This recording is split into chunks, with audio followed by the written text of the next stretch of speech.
A very good morning to all my dear students. This is Devrok Anand, TGT English, Bhavara Devra Saraswati Vidya Mandir. Students, today our topic is A Letter to God, class 10th. You will see part 2nd, part 1 I have already taught.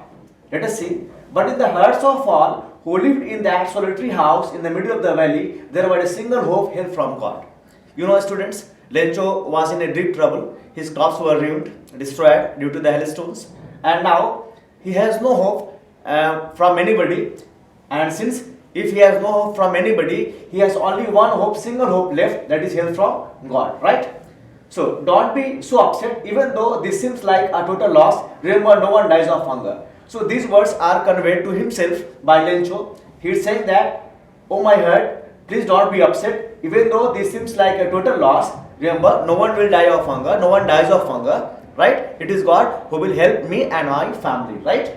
That is what they say, no one dies of hunger. So he is giving himself a kind of boost by saying all these things, right?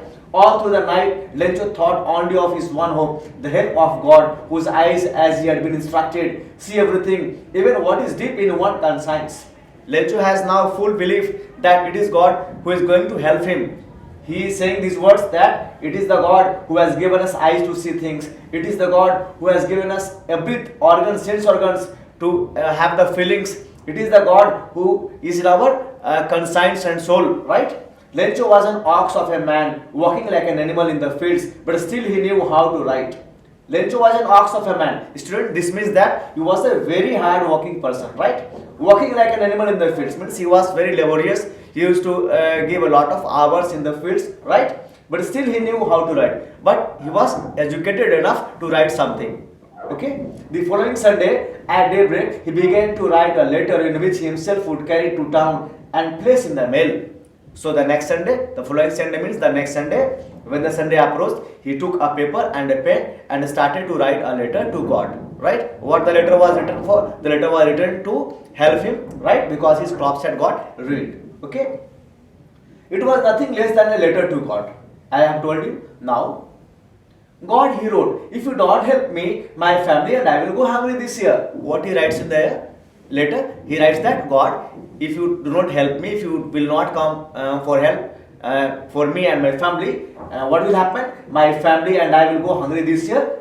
I need 100 pesos in order to sow my field again and to live until the crop comes, because the hailstone has destroyed all my crops. Lencho has written that he needs 100 pesos urgently. Why he needs 100 pesos? Because his crops have been destroyed by the hailstones, right? He wrote to God on the envelope, and on the envelope, dear students, in spite of writing address, he just wrote to God, right now. To God is the address on the envelope. Put the letter inside and still traveled, went to town. Means he is not happy. Though he has written the letter, though he is going to the town to mail it, but he is not happy.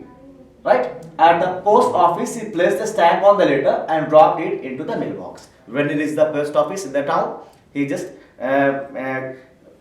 what he do? He placed the stamp on the letter, right? And then he put it into the mailbox, right? One of the employees who was a postman and also helped at the post office went to his boss, laughing heartily, and showed him the letter to God. So one of the employees of the post office, when he took the letter from the post box, right? So he was very surprised to see that there is nothing address written on the envelope except to God.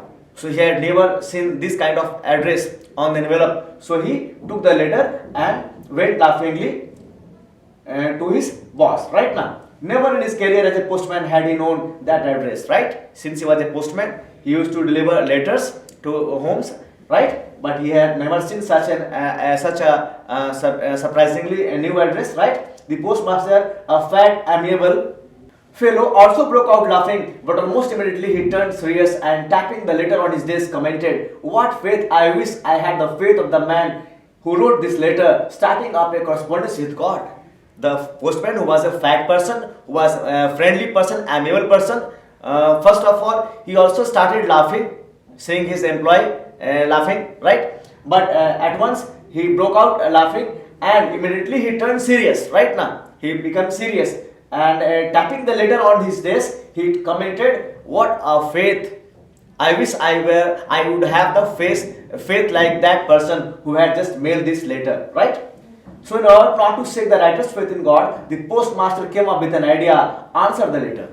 So the postmaster, was a person who believed in God. He had firm faith in God, like Lencho had. So he did not want Lencho's feelings to deteriorate right now.